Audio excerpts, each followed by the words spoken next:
प्रयागराज में माघ मेला 2026 के चलते संगम तट पर आस्था का महासंगम देखने को मिल रहा है। एकादशी के अवसर पर माघ मेले में पवित्र स्नान करने के लिए बड़ी संख्या में श्रद्धालु संगम घाट पहुंच रहे हैं। इसी बीच बॉलीवुड अभिनेता राजपाल यादव भी प्रयागराज के माघ मेले में पहुंचे। यहाँ की व्यवस्थाओं को देखकर वो योगी सरकार के मुरीद हो गए। उन्होंने व्यवस्थाओं की जमकर तारीफ की। उन्होंने क्या कहा, सुनिए। अति सुंदर, बहुत ही अच्छा और प्रशासनिक, क्योंकि मेरा जो है एक घर में होता है, तो जब सबके पूरे परिवार के लिए कपड़े बनते हैं तो हमेशा कि ये बटन इधर नहीं लगा या ये बटन इधर नहीं लगा, और उसका ही नाम तो व्यवस्था है। लेकिन अबल बोलें तो सफाई से लेके पूरी बिजली, पानी, सड़क, प्रशासन, सुरक्षा, ये बहुत ही शानदार। जितनी ताली बजाएं उतने कम है।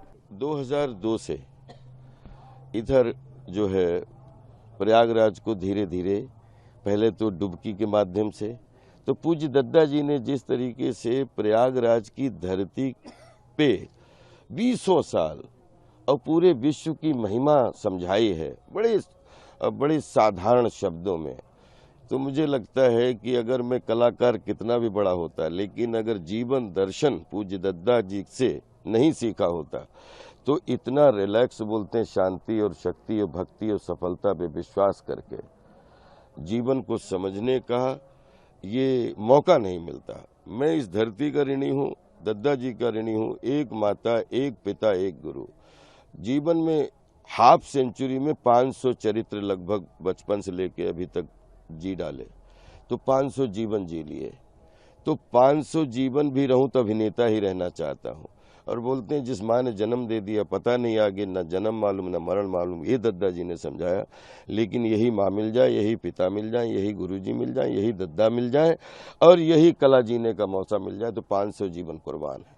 ये जितना 25 साल में जितना सिनेमा देश दुनिया में करने का सौभाग्य मिला और उसका जो सुख मिला, और वही 25 साल में जो है प्रयागराज की धरती पे, माघ मेले पे, हर जगह जहाँ भी खड़े होते हैं अपन, तो साल में एक बार आता है और इस मिट्टी में घूमने का जो सौभाग्य मिलता है, उसकी फीलिंग को शब्दों से बता पाना तो खैर बहुत मुश्किल होता है।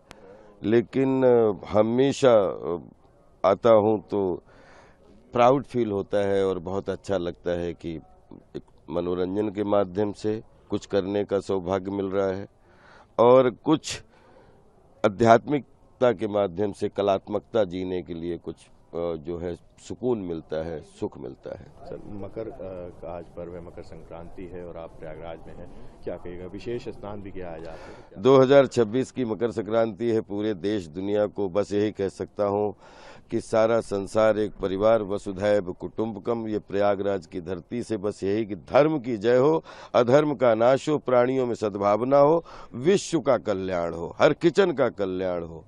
मनोरंजन के माध्यम से, सेवा के माध्यम से सारा संसार एक परिवार, सभी सुखी रहें।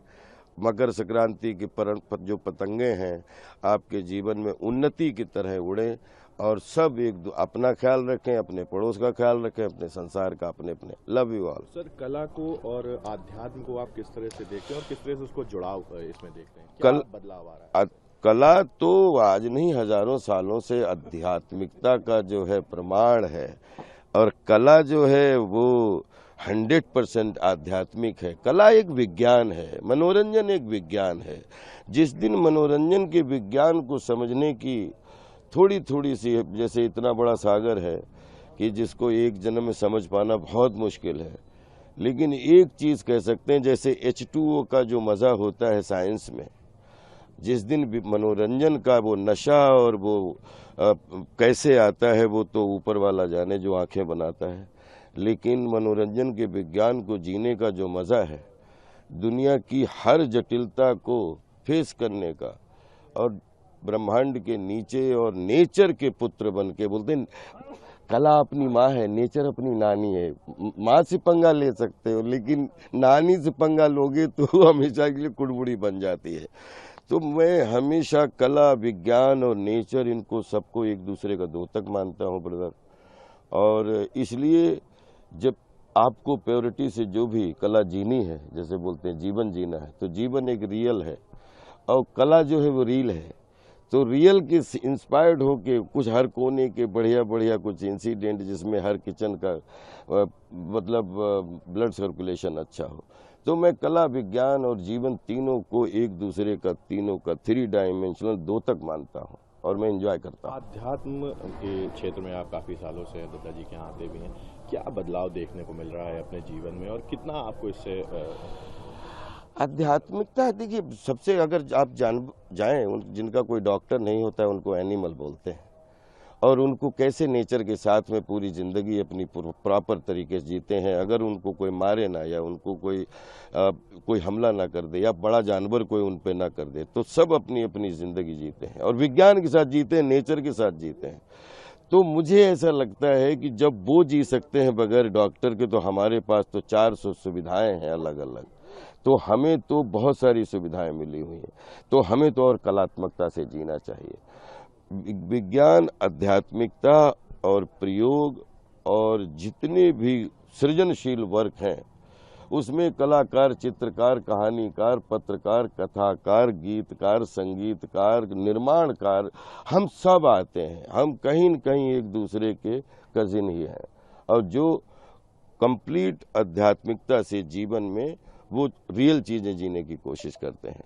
बड़ा कमाल का ये विज्ञान है, उसे मुझे जीने में बहुत आनंद आता है, और जब तक जीवन है कला जवान रखती है, जवान रहने की कोशिश कर रहा हूँ। आप आध्यात्म से जुड़े हैं, तो कोई एक ऐसा इंसिडेंट आपके नज़र में हो कि जब आप आध्यात्म से जुड़े और वो आपके जीवन में एक बड़ा बदलाव लेके आए? मैं यहाँ खड़ा हूँ, यही बड़ा बदलाव है। Every day is beginning day, every day is learning day, every day is जो है न्यू डे। और मुझे लग रहा है आज की सुबह में प्रयागराज की धरती पर आपसे बात करने का मुझे सौभाग्य मिल रहा है, तो विश्वास करिए चमत्कार से कम नहीं है। नहीं तो ऐसा लगता है कि ज़िंदगी में आप देखो पिछले 10-20 साल से देश दुनिया में जिस तरीके से अपन एक दूसरे के कल्याण की बात करते हो, आज यहाँ खड़े हैं, तो मुझे लगता है बाकी पेशा और पेशगी और जीवन है, लेकिन यहाँ खड़े होना भी अपने आप में एक दूसरे चमत्कार से कम नहीं।